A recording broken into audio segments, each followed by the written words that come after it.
우리에게 주시는 하나님의 말씀 같이 보겠습니다. 우리에게 주시는 하나님의 말씀은 사무엘상 10장입니다.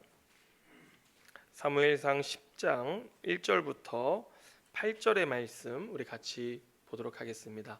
화면으로도 준비되어져 있습니다. 자, 우리 1절부터 한 절씩 교독하도록 하겠습니다. 제가 먼저 읽습니다. 이에 사무엘이 기름병을 가져다가 사울의 머리에 붓고 입맞추며 이르되 여호와께서 내게 기름을 부으사 그의 기업의 지도자로 삼지 아니하셨느냐.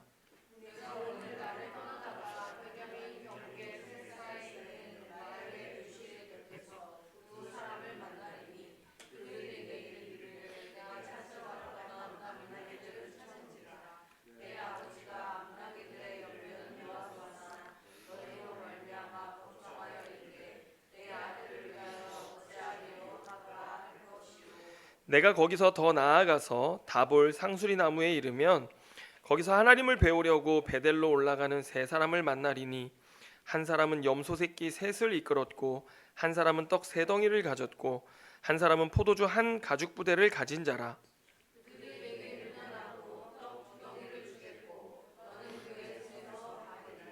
그 후에 내가 하나님의 산에 이르리니 그곳에는 블레셋 사람들의 영문이 있느니라. 내가 그리로 가서 그 성문으로 들어갈 때에 선지자의 무리가 산당에서부터 비파와 소고와 저와 수금을 앞세우고 예언하며 내려오는 것을 만날 것이요.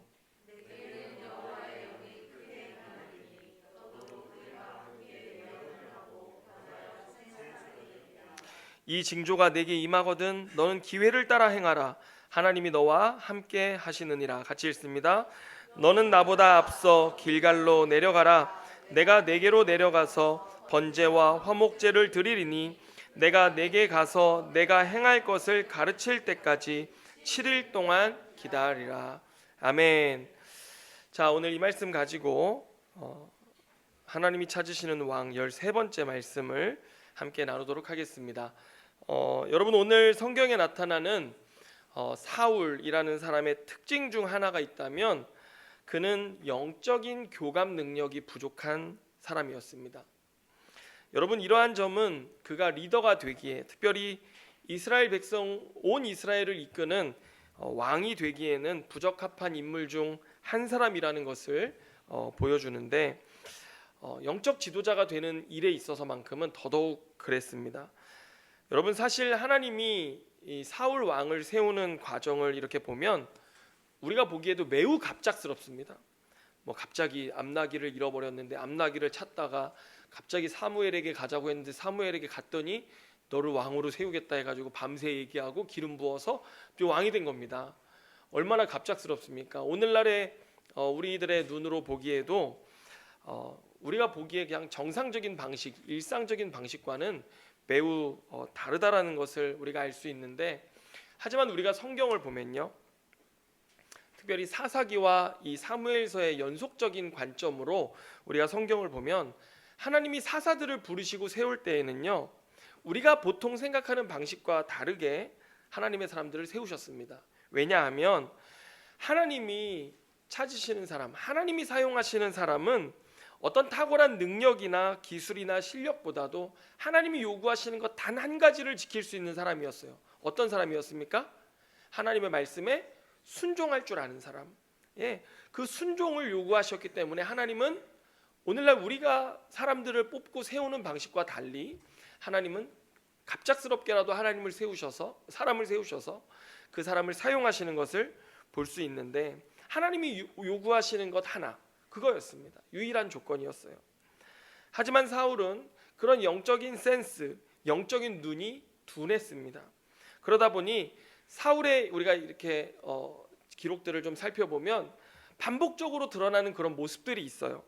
여러분, 우리가 다시 9장으로 한번 가보면 9장 맨 처음 우리가 사울의 삶에서 보게 되었던 건 무엇입니까? 암나귀들을 찾으러 가는 그 일에 있어서 이제 사울이 포기하려고 했잖아요. 문제가 어려워지고 상황이 안 좋아지면, 눈앞에 내 현실이 막막해지면 사울이 어떻게 해요? 포기해버리는 것입니다. 그에게는 하나님께 매달려 보는 그런 승부수를 띄우는 그런 근성, 영적인 근성이 부족했던 것입니다. 없었어요. 그런 것들이 누구에게 있었어요? 오히려 그 사환에게 그런 능력이 있었던 것입니다.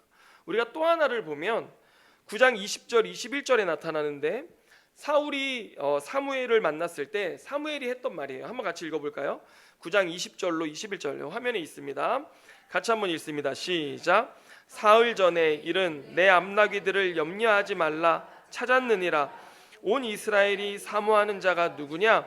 너와 내 아버지의 온 집이 아니냐 하는지라.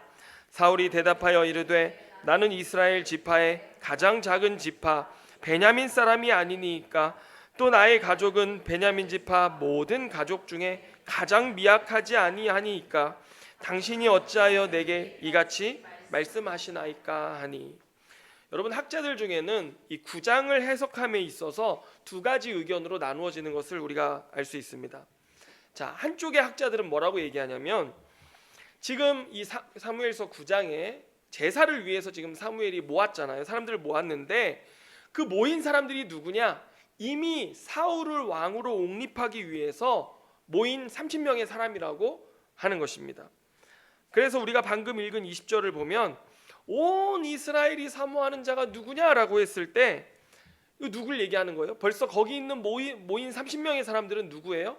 온 이스라엘을 대표하는 사람들인 거예요. 그래서 사울을 왕으로 세우기 위해서 한자리에 모여서 제사를 지내기로 하고, 그리고 그때 사울이 때마침 그 자리에 도착했고, 그때 사무엘이 뭐라고 그래요? 온 이스라엘이 너를 사모한다 이렇게 말했다라고 하는 것입니다. 그래서 지금 이 제사가 사울을 왕으로 옹립하는 자리다라고 이렇게 해석하는 사람이 있고, 또 다른 한쪽의 학자들은 뭐냐면 지금 여기 제사에 모인 사람들은 사울을 왕으로 세우는 거랑은 별개의 사람들이다라고 생각하는 두 가지 해석이 있다라고 하는 것입니다. 어느 것이 되었든 오늘 사무엘이 사울에게 뭐라고 그래요? 온 이스라엘이 사모하는 자가 누구냐? 너와 내 아버지의 온 집이 아니냐라고 했을 때 사울이 어떻게 반응했어요? 이거 선지자의 말이잖아요. 선지자의 말을 들었을 때 사울의 반응을 보면요, 뭐라고 해요? 나는 이스라엘 지파 중에서도 가장 작은 지파 베냐민 지파 사람이고 베냐민 지파 속에서도 가장 미약한 그 기스의 아들 자손이라고 이야기하는 것입니다. 이게 뭐냐면 여러분, 하나님은요 이스라엘 백성들을 구원하시고 부르시는 일에 있어서 그 집안 보십니까? 그의 능력 보십니까? 안 본단 말입니다. 그런데도 사울은 지금 뭘 기준으로 삼고 있어요? 자신의 집안이나 가문의 기준을 삼고 그것으로 내가 하나님의 일을 감당할 수 있느냐 없느냐를 기준으로 판단하고 있다라고 하는 것입니다. 그에게는 뭐가 없어요? 하나님이 어떻게 일하시는지를 아는 영적인 센스, 영적인 안목이 없었던 것입니다. 하나님에 대한 지혜가 없었어요. 그래서 오로지 육신의 잣대 자신의 기준을 가지고 하나님이 쓰는 일에 있어서 생각했던 것이죠. 그러니까 자기는 어떤 사람이에요? 여러분, 실제로 우리가 사사기서 19장부터 21장을 보면 어떤 일이 있냐면 그 한 레위 사람의 첩이 있었는데 그들이 기브아 지역의 그 기브아 성읍에 들어갔어요. 그랬더니 그 기브아 성읍은 베냐민 지파의 성읍인데 그 성읍에 불량배들이 와가지고 지금 그 사람들을 내놓으라, 거기 손님을 나에게 내놓으라, 우리가 뭐 상관하겠다 이러는 거예요. 그러니까 그 첩을 내줬더니 그 첩을 밤새 기브아 불량배들이 윤간을 해가지고 죽였어요. 그래서 그 레위 사람이 이것이 너무나 황당해서 그 첩을 12동강을 내서 몸을 온 이스라엘 12지파에게 보냅니다. 그리고 나서 12지파가 이 무슨 일이냐 해서 온 사람들이 다 미스바로 모였어요. 그래가지고 베냐민 불량배들이 이런 짓을 했으니 베냐민 지파에게 그 불량배들 내놔라, 우리가 그들을 처단하겠다 얘기를 했더니 베냐민 지파가 오히려 그 불량배들을 두둔하고 나선 거예요. 그래가지고 이스라엘 11지파와 베냐민 지파의 전쟁이 일어나서요, 그날 베냐민 지파가 남자 600명을 빼고는 다 여자고 뭐고 다 멸절당합니다. 그래서 그 남은 사람이 몇 명이에요? 600명이에요. 거기서 그 베냐민 지파가 다시 세워지기 시작했던 이야기들이 사사기 끝에 나와요. 그러니까 베냐민 지파가 실제로 미약한 지파가 맞습니까? 아닙니까? 맞죠. 거기에 사울의 가문이라고 해봐야 미약하기는 매한가지인 것입니다. 약해요. 그렇지만 하나님 오늘 우리를 부르시고 사용하실 때 그런 거 보십니까? 안 보십니까? 안 보세요. 하나님 우리 그런 기준으로 보시고 사용하시는 것 아니란 말입니다. 그래서 오늘 사울에게 없었던 거 우리가 계속해서 보게 되는 건 뭐예요? 하나님의 일하심에 대한 영적인 안목, 센스가 없는 거예요. 여러분, 제가 오늘 설교를 준비하면서 이제 9장 10장을 다시 이렇게 묵상을 해보니 9장 25절에 우리가 지난 시간에 그런 얘기 봤잖아요. 밤새 사무엘과 사무엘의 집에 가가지고 이야기하잖아요. 밤새 무슨 얘기했을까? 제가 생각해봤거든요. 그런데 오늘 본문 10장에 이 세 가지 징조에 대한 이야기가 나와요. 오늘 본문에 이거 연결되어져 있는 거예요. 10장 1절에 사울에게 기름을 붓습니다. 그리고 너의 삶에 이제 이 세 가지 일들이 일어날 거야 라고 이야기하는데 그 일이 밤새워 이야기한 것과 연속해서 나타나는 거예요. 자, 여러분 왜 사무엘은 사울에게 이 세 가지 징조에 대해서 이야기했을까? 여러분 한번 생각해 보세요. 제가 10장 7절 말씀을 준비했는데 한번 읽어보시기 바랍니다. 제가 특별히 세번역 성경으로 좀 더 쉽게, 우리 성경은 이해하기가 조금 어렵습니다. 자, 세번역으로 준비했는데 같이 한번 읽어보겠습니다. 시작. 이런 일들이 그대에게 나타나거든 하나님이 함께 계시는 증거이니 하나님이 인도하시는 대로 따라하십시오. 여러분 개정 성경, 우리가 가진 성경의 7절에 보면 기회를 따라 행하라 이렇게 돼 있거든요. 그게 무슨 말인지 잘 의미가 분간이 안 돼요. 그런데 여기 보면 뭐라고 돼 있어요?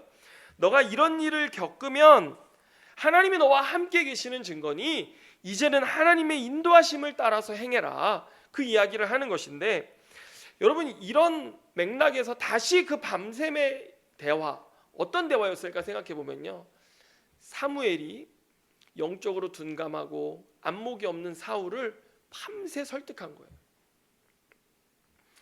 영적인 교감 능력이 부족한 사울, 하나님과의 관계에 있어서 관계가 올바르지 못한 거예요. 하나님이 나를 바라보시는 대로 나를 바라보는 눈이 없는 그런 사울을 온 이스라엘을 이끌어갈 영적 지도자로 세워야 되잖아요. 그러니까 사울이 아무 반응을 안 하니 사무엘이 어떻게 한 거예요? 밤새 그 사울에게 하나님은 이렇게 일하시는 하나님이야. 그러니 너는 너 스스로를 봤을 때 자격 없고 너의 집안이 이런 일을 감당할 수 없겠다라고 생각할지라도 하나님은 너를 통해서 그 일을 하실 수 있어라고 밤새 설득한 거예요. 그런데 사울은 뭐라고 대답한 거예요? 오늘 이 세 가지 증거를 통해서 보면요, 저는 못합니다. 저 같은 사람은 그런 일을 할 수 없습니다. 저는 그럴 자격도 없고 저는 도무지 그 일을 할 수 없으니 사무엘이여, 저에게 그런 일 맡기지 말라고 아마 이런 이야기를 했을 거예요. 그러자 사무엘이 밤새 설득하다 못해 날이 밝았어요. 사울을 앞서 보내면서 기름을 부어주고 세 가지 약속을 하는 거예요. 이 일이 너의 삶에 반드시 일어날 것이다. 근데 이 세 가지가 일어나면 사울아, 하나님이 너를 기름 부어 세우셨다는 증거야. 하나님 너와 함께 하신다는 증거야. 그러니 제발 이제 그때부터는 어떻게 살아야 돼요? 하나님 널 세우신 걸 믿고 그 인도함을 따라가봐 라고 사무엘이 당부했던 것입니다. 여러분 그 세 가지가 무엇인가 한번 하나씩 살펴보겠습니다. 첫 번째는 뭐예요? 2절 말씀, 자 화면으로 보겠습니다. 2절, 자 한번 읽어주시기 바랍니다. 시작.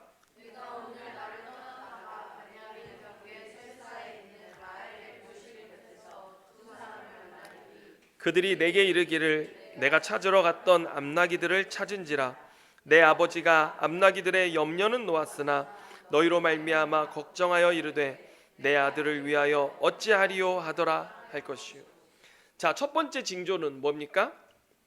너 이제 길을 가면 두 사람을 만날 거야. 그러면 그 두 사람이 너 그 고민했던 문제 있잖아, 암나기 찾는 거. 그리고 이제 아버지가 너 걱정하신다고 너 걱정했잖아. 근데 내가 아까 얘기했지, 암나기들이 이미 하나님이 아버지 찾게 하셨다고.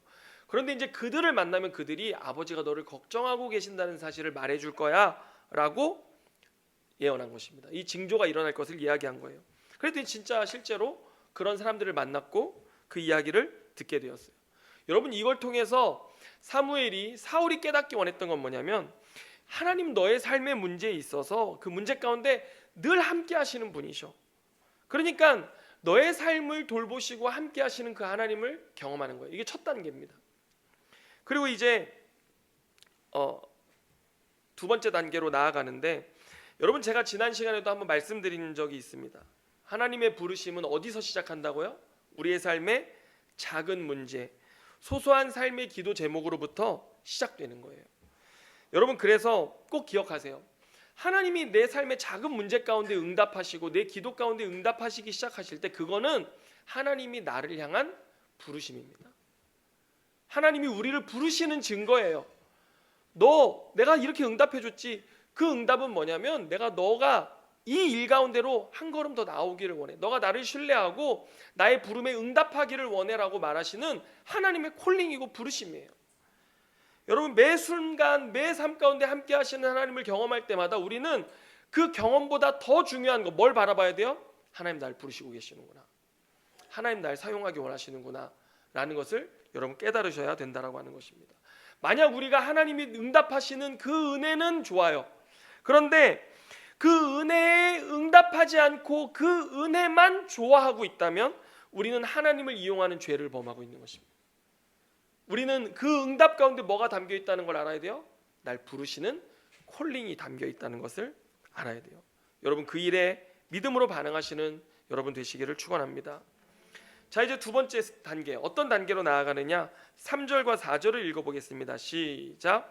내가 거기서 더 나아가서 다볼 상수리 나무에 이르면 거기서 하나님을 배우려고 베델로 올라가는 세 사람을 만나리니 한 사람은 염소 새끼 셋을 이끌었고 한 사람은 떡 세 덩이를 가졌고 한 사람은 포도주 한 가죽 부대를 가진 자라. 그들이 내게 문안하고 떡 두 덩이를 주겠고 너는 그의 손에서 받으리라. 여러분, 이 두 번째 징조는 어떤 징조입니까? 다볼 상수리 나무라고 하는 거기 예배하는 장소예요. 보통 어떤 나무 아래 이러면 예배하는 장소입니다. 그 예배하는 장소에 가면 하나님을 예배하러 가는 사람을 셋을 만날 거야.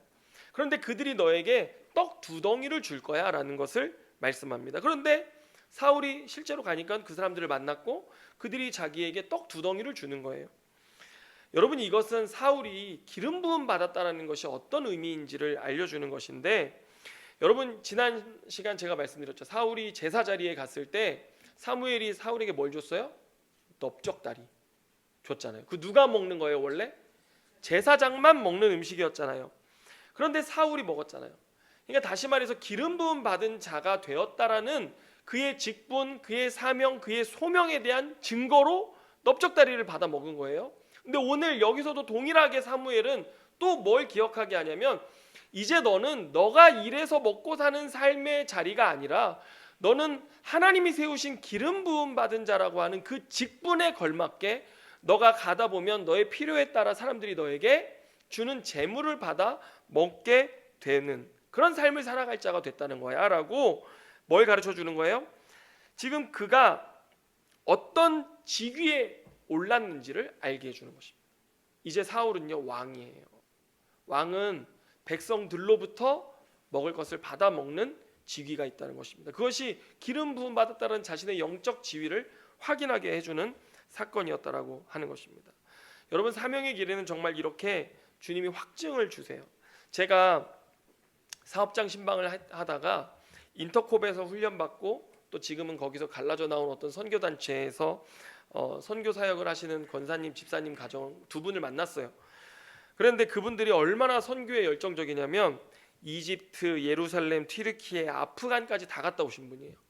그러니까 스탄 지역, 그 이슬람권만 주로 그분들은 가시는데 선교지에서 얼마나 많은 훈련을 받았는지 제가 보니까요, 대학생들만 빡세게 굴리는 게 아니더라고요. 50, 60 먹은 그 사람들인데도요, 방이 2인실이에요. 침대 2개밖에 없는데 4인을 집어넣어요. 그러면 하루는 2명이 위에서 자고 하루는 밑에서 자고 또 다음날 되면 2명이 위에서 자고 2명은 밑에서 자고, 이런 훈련을 집사님, 권사님들이 받는 거예요. 그리고 이분들이 아프간에 갔다 왔어요. 언제 갔다 왔냐면 그 분당 샘물교회 아프간 피랍 사건 있기 전해에 가셨어요. 왜냐면 아프간은 너무 위험하고 복음을 전할 수 없는 땅이니까 어떤 마음들이 있었냐면, 우리가 그 땅을 지나가기라도 하자. 그 땅을 밟고 지나가면서 그 땅에서 예배라도 드리자. 그러면 하나님이 행하실 거다, 하나님이 일하실 거라는 마음을 가지고 그렇게 들어갔던 거예요. 그래서 그때 아프간 피랍 때 탔던 똑같은 버스, 똑같은 거리, 그 코스를 이분들이 다녀온 거예요. 근데 다음에 분당 샘물교회가 갔다가 거기서 피랍된 거예요. 한번 거기에 대한 이야기들도 굉장히 자세히 알고 있고 다 이야기를 해주는데, 그 중에 한 분, 그 권사님이 이렇게 선교를 여러 군데 다녀왔다고 막 간증하면서 어느 날 하나님이 자기에게 선교를 위해서 50만 원을 흘려보내야 될 필요에 대해서 부담을 주셨대요. 그런데 50만 원을 헌금한다는 게 쉬운 일이 아니잖아요. 그런데 하나님이 3번이나 자기에게 말씀으로 응답을 해주셨다는 거예요. 이렇게, 나는 어떤 하나님이야, 난 이런 하나님이야, 너에게 공급하고 채우는 하나님이야 라고 하나님의 어떤 분이신지에 대한 말씀으로 응답을 3번 받고 나니까 이거는 돈을 흘려보내지 않을 수 없겠는 거예요. 그래서 믿음으로 결단하고 50만 원을 흘려보냈대요. 그랬더니 하나님이 신기하게도 그날 매출이 50만 원이 딱 채워졌다라고 하는 간증을 그분이 하시면서, 야, 정말 선교는 하나님이 뜻하신 거라고 그러면서 이제 저한테도 그 튀르키예 선교 같이 가자고 또 이제 막 그 이야기를 하시는 거예요. 여러분, 그런 경험을 하시면서 이분의 삶이 이제는 자신의 삶이 있지만 계속해서 선교지를 두드리고, 지금 이번에도 튀르키예 갔다가 얼마 전에 오셨는데 계속 선교지를 밟으면서 그 땅 가운데 하나님이 행하실 일들을 기대하고 기도하고 또 복음 전하는 일, 그런 일들을 하며 사시는 것을 보게 됐어요. 여러분, 사명의 길에 주님이 늘 함께 하세요. 저의 목회자만 함께 하는 게 아닙니다. 여러분들도 믿음의 삶을 살기 시작할 때 하나님이 반드시 함께 하신다는 증거들을 보여주세요. 여러분, 그때 깨달으세요. 하나님 우리에게 뭘 깨닫게 하시는 거예요? 너는 기름 부음 받은 자야 라고 하는 것을 깨닫게 하시는 것입니다. 여러분, 저와 여러분 왕같은 제사장으로 기름 부음 받은 자들입니다. 아멘입니까? 하나님 우리를 세우셨어요. 이런 직위와 직분에 합당한 삶을 살도록 하나님 우리를 부르신 거예요.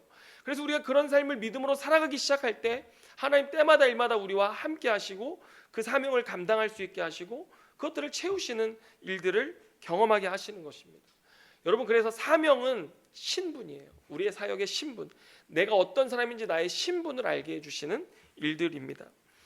자, 그리고 이제 3번째 징조를 한번 보면요, 자, 10장 5, 6절 같이 한번 읽습니다. 시작. 그 후에 내가 하나님의 산에 이르리니 그곳에는 블레셋 사람들의 영문이 있느니라.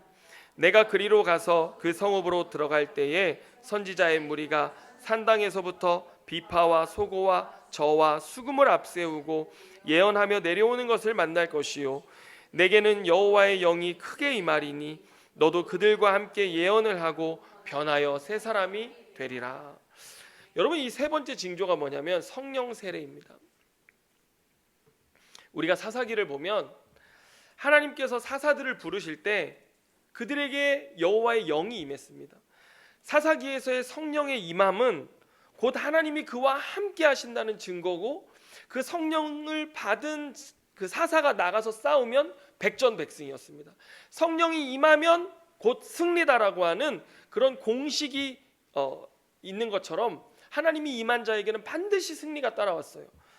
그런데 오늘 본문에 보면 이 선지자의 무리가 산당에서, 당시에는 이제 성전이 없고 그 성막이 있었기 때문에 각 그 산당이라는 것들을 세워서 거기서 사람들이 예배했었는데, 그 산당에서 이제 선지자 무리들이 뭐 악기를, 온갖 악기를 연주하고, 오늘 뭐 영광이가 막 드럼도 치고 막 그랬던 것처럼 온갖 악기를 연주하고 예언하면서 내려오는 거예요. 그런데 그들이 있었던 곳이 어디냐? 오늘 본문에 보면 블레셋 사람들의 영문이다라고 하는데, 이 영문이라는 말이 뭐냐면 세번역 성경에 보면 블레셋 사람들 수비대가 있는 곳이다. 진이에요, 진. 블레셋 사람들 수비대가 있는 그곳에서 이 산당을 중심으로 이 선지자들의 무리가 막 찬양하고 예언하고 하는 일들을 했단 말입니다. 사무엘은 오히려 전국구예요. 한마디로 전국을 다니면서 하나님의 말씀을 선포하는 예언자였다면, 오늘 본문에 나오는 이 선지자들 무리는 한 지역 안에서, 성읍 안에서 그런 일들을 특별히 했던 사람들인데, 그들의 사명이 무엇이냐? 다 죄악과 우상 숭배에 빠져서 블레셋의 압제를 받음에도 그것이 마땅한 양 살아가고 있는 백성들에게 하나님의 이름을 찬양하는 거예요. 온갖 악기로 찬양하면서 예언한다는 건 뭐예요? 하나님의 행하실 일에 대해서 선포하는 거예요. 그래서 잠자고 있는 그 성읍의 사람들을 일깨우는 거예요. 하나님이 이렇게 일하실 거야. 너네 여기 블레셋 수비대가 너네 눈앞에 있다고 해서 아무것도 못할 것처럼 그러고 앉아있으면 안 돼. 하나님 너희 삶에 이런 일을 행하시는 분이야. 신명기의 말씀처럼 너희가 회개하고 돌이키면 하나님 너희를 구원하실 거야. 하나님 너희를 회복하신다고 약속하셨어. 그런 일들을 막 선포하면서 찬양하는 그런 일련의 선지자 무리들이었다라는 것입니다. 그런데 그 무리를 누가 만났어요? 사울이 만나게 된 것입니다. 사울 어떤 사람입니까? 영적인 교감 능력이 없는 사람이에요. 하나님에 대한 영적인 믿음 이런 것들이 없는 사람이에요. 그런데 사울이 그 사람들을 만나자 어떤 일이 벌어지냐면 성령께서 함께 그들과 함께 하나님의 말씀을 선포하고 찬양하고 예언하면서 완전 여기 뭐라고 돼 있어요? 변하여 새 사람이 되었다라고 말씀하고 있는 것입니다. 여러분, 하나님의 말씀은 우리들의 삶에 하나님의 세계를 건설하게 합니다. 말씀을 듣고 묵상할 때 지금 내 삶에 뭐가 있냐면요, 블레셋 같은 블레셋 수비대가 지금 딱 그 기브아 성읍 앞에 진을 치고 와 있는 것처럼 견고한 진들이 우리의 삶에도 있습니다. 그 견고한 진들이 블레셋과 같이 우리의 삶에 와서 딱 또아리를 들고 진을 치고 우리가 영적으로 반응하지 못하도록, 좌절하도록, 낭망하도록, 우리가 아무런 하나님에 대한 믿음 일깨우지 못하도록 우리의 삶을 딱 죄악 가운데 붙들고 있는 거예요.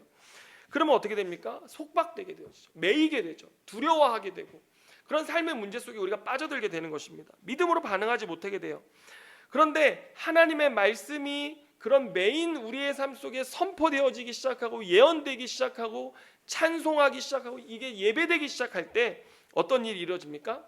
이런 내 매임의 영역에서도 하나님 하실 수 있다. 하나님 바꾸실 수 있다. 하나님 새롭게 하실 수 있다. 하나님 이럴 때 아멘을 하시면 얼마나 이 명절에 복이 되겠습니까? 이렇게 하나님이 새 일을 행하실 수 있는 하나님이시라는 것들을 우리의 영이 일깨워지면서 어떻게 되는 거예요? 이 견고한 진을 무찌르고 승리하는 삶을 살 수 있게 되어지는 것입니다. 그런데 이게 필요했던 사람이 누구였어요? 사울이었어요. 사울. 여러분, 사사들도요, 나중에 처음에는 성령 받아서 승리했잖아요. 나중에 우리 사사기 같이 공부했었잖아요. 마지막에 삼손 보세요. 삼손에게 성령은 뭔지 아세요? 죄성을 억누르는 힘이 성령이었어요. 삼손은 말을 안 듣는 거예요. 하나님 뜻이고 뭐고 자기 원하는 대로 하니까 하나님이 성령으로 그의 죄성을 억누르고 그가 다만 조금이라도 하나님의 일을 할 수 있도록 하는 능력이 성령의 능력이었어요. 마찬가지로 오늘 사울에게 필요했던 능력 뭐였냐? 성령의 능력이 필요했습니다. 그 영적 교감 능력이 없는 그 삶 속에 그 두려움 속에 매여 있는 그 삶 속에 성령이 함께해야 사울이 영적 지도자로 설 수 있었기 때문에 주님은 그들을 만나게 하신 거예요. 여러분, 사울의 견고한 진이 뭔지 아십니까? 두려움이에요. 두려움. 눈앞에 보이는 상황에 대한 두려움이 사울 왕의 견고한 진이었어요. 사울은 어디가 제일 약하냐면 눈이 약했습니다. 눈이. 자, 우리가 나중에 살펴보겠지만 여러분 13장에 가보면요, 사울 왕이 블레셋과 전투를 하는데 블레셋 군사들이 수만 명이 온 거예요. 그거 봤잖아요. 그 사울 왕이 어떻게 되는 줄 아십니까? 두려워 떨기 시작합니다. 왕이 두려워 떠니까 군사들이 그것을 알고 어떻게 됐냐면은 군사들이 굴과 수풀과 웅덩이와 바위 틈에 들어가서 막 숨기 시작하는 거예요. 그리고 17장 가잖아요. 골리앗 나오잖아요. 골리앗 크잖아요. 사울 왕이 골리앗 보자마자 두려움에 빠집니다. 그런데 그 두려움에서 사울을 건져준 사람이 누구예요? 어린 다윗이었어요. 이러한 두려움을 이기고 사울이 진정 보아야 할 것을 보게 하는 것, 그게 뭐였냐면요, 말씀이었어요. 그래서 선지자들의 무리가 선포했던 그 말씀이 사울에게 들어가니 사울이 어떻게 됐어요? 자신의 두려움을 이기고 성령으로 충만해서 자기도 같이 찬양하고 그 말씀에 취해서 예언하기 시작했던 거예요. 하나님 말씀이 내 말씀이 되기 시작했던 거예요. 여러분, 성령은 진리의 영이셔서 말씀 가운데 충만하게 임하십니다. 그래서 우리의 여러분 예배 시간에 정말 우리가 말씀 듣고 찬양할 때 여러분 그런 경험 하시잖아요. 말씀 듣고 찬양하고 이제 영적인 힘을 얻으면요, 여기 나가시면서 잠깐 우리가 밥 먹고 이렇게 할 때라도 우리의 마음이 어때요? 하나님 정말 내 삶 가운데 새 일을 행하시겠구나. 하나님 이번 한 주 내 삶의 문제가 작아 보이고 이제는 내 삶에 내가 승리를 하겠구나라는 어떤 그런 마음들 여러분 경험해 보셨잖아요. 그런 마음들, 새로운 마음으로 변화되어지는 일들이 사울의 삶에 잠깐 있었던 거예요. 오늘 여기 계시는 구역장 여러분들, 오늘 여러분의 구역이 사울이 산당에서 만난 선지자 무리들과 같은 곳이 되기를 바랍니다. 여러분 구역에서 여러분을 만나는 사람마다 여러분의 입술의 간증과 말씀과 여러분이 큐티한 것들과 그런 것들을 나누는 그런 공동체, 영적 공동체가 되어서 거기에 들어온 사람은 뭐 갑자기 막 문제 속에 있다가도 그 구역에 딱 와서 예배를 드리면 내 문제는 뭐 아무것도 아니구나 뭐 이러면서 야 하나님 이렇게 큰 일을 행하셨구나 막 하면서 믿음을 얻어갈 수 있는 그런 공동체, 그 성령 충만한 공동체입니다. 여러분 오늘 우리 찾아가는 교회도요, 어떤 교회가 되어야 됩니까? 온갖 악기로 주님을 찬양하면서 주님을 선포하는 거예요. 오늘도 해 뜨는 데부터 해 지는 데까지 주님을 찬양합니다. 영원하신 주님, 높은 곳에 계시나 스스로 낮은 우리를 돌보시는 하나님, 그거 이야기했잖아요. 그런 말씀을 묵상하고 말씀을 듣고 기도하고 찬양하면서 우리 안에 내 삶의 문제는 하나님 감당하시겠구나라고 하는 그런 하나님에 대한 기대가 우리를 성령 충만하게 하는 그런 예배, 그런 성령 충만한 교회가 될 수 있기를 기도합니다. 여러분 그런 것들을 위해서 가장 필요한 건 뭐냐? 우리의 삶의 매일의 묵상입니다. 하나님의 말씀을 묵상할 때 그 말씀이 나를 살게 하는 거예요. 그 말씀이 아무것도 아닌 것 같지만요, 그 하나님이 내 하나님 되어지고 그 하나님이 내 삶에 경험되어지기 시작할 때요, 내 삶은 하나님의 차원으로 올라가게 되어지는 것입니다. 간증하세요. 나누세요. 이번 주에 막 좋았던 큐티가 있었으면요, 옆 사람에게 나누셔야 돼요. 그래야지 선지자 사역을 하는 거예요. 나누면서 이번 주 이런 은혜, 하나님 나의 삶에 이런 놀라운 일들 베푸셨다. 여러분 작정기도 그 방에 들어와 보세요. 막 거기서 기도 제목 나누고 같이 기도하면요, 얼마나 힘이 되는지 몰라요. 들어오셔가지고 그런 성령의 은혜들 우리가 함께 경험하는 것이죠. 그래서 그곳에 뭐가 있어요? 변하여 새 사람 되는 역사가 있는 것입니다. 여러분 오늘 본문 11절을 한번 보시기 바랍니다. 11절 같이 읽습니다. 시작. 전에 사울을 알던 모든 사람들이 사울이 선지자들과 함께 예언함을 보고 서로 이르되 기스의 아들에게 무슨 일이 일어났느냐, 사울도 선지자들 중에 있느냐 하고. 여러분 사울이 이 성령 받았던 동네가 자기 동네예요. 기브아라고 하는 자기 동네였어요. 거기서 그가 기름 부음 받은 뒤에 처음으로 공적인 모습을 드러낸 곳, 자기 동네였습니다. 여러분 하나님께서 사무엘의 뒤를 이은 사울 왕에게 정말 원하셨던 왕적 이미지, 그 상 뭐냐면 세상 나라들 왕과 같은 모습이 아니었습니다. 다분히 선지자적인 왕이기를 원하셨습니다. 그 무슨 왕이에요? 하나님의 말씀을 내가 먼저 받고 그 말씀을 백성들에게 선포해 주는 거예요. 사무엘처럼. 그래서 하나님이 허락하신 왕의 모습은 세상 왕과 달라요. 그래서 자기에게 주신 하나님의 말씀을 선포하고 내 안에 충만한 성령의 은혜를 나누는 왕, 그런 왕이 되기를 원하셨던 게 사울을 향한 하나님의 계획이었습니다. 그 하나님 말씀 예언하는 일이요. 여러분 그게 맞는 것이죠. 여러분 9절을 보세요. 9절 한번 읽습니다. 같이 읽습니다. 시작. 그가 사무엘에게서 떠나려고 몸을 돌이킬 때에 하나님이 새 마음을 주셨고 그날 그 징조도 다 응하니라. 사울이 기름 부음을 받자 하나님이 사울에게 새 마음을 주셨어요. 여러분 그 어떤 마음입니까? 하나님의 말씀에 통치가 있는 심령입니다. 여러분 우리 안에 하나님의 통치가 있는 새 마음 하나님이 주십니다. 말씀 가운데 있을 때, 성령 충만함 가운데 있을 때 우리 안에 하나님의 통치가 있는 새 마음이 막 부어지는 거예요. 여러분 그런데 이것은 시작에 불과합니다. 자 8절 한번 읽어보겠습니다. 8절 시작. 너는 나보다 앞서 길갈로 내려가라. 내가 내게로 내려가서 번제와 화목제를 드리리니 내가 내게 가서 내게 행할 것을 가르칠 때까지 7일 동안 기다리라. 이 새 마음 가지고 주님이 사무엘에게 7일 기다리라고 그랬어요. 7일 기다렸을까요? 못 기다렸을까요? 사무엘상 13장이 딱 7일 되던 때였습니다. 블레셋 군대, 그 수많은 블레셋 군대가 자기 사울의 눈앞에 있을 그때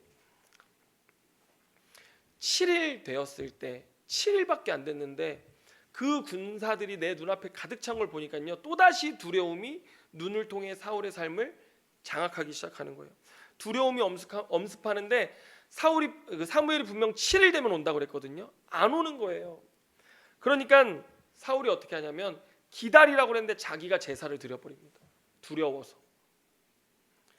여러분, 이게 뭘 말하는 거냐면요, 새 마음은 단지 시작에 불과해요. 여러분, 이 예배당을 떠나면서 그래, 하나님 이렇게 도와주시겠지, 하나님 내 삶에 승리 주시겠지 하는 마음은 잠깐 시작에 불과해요. 이게 며칠 가야 돼요? 최소 7일은 가야 돼요. 그래 다음 주에 우리 또 만나잖아요. 말씀 듣잖아요.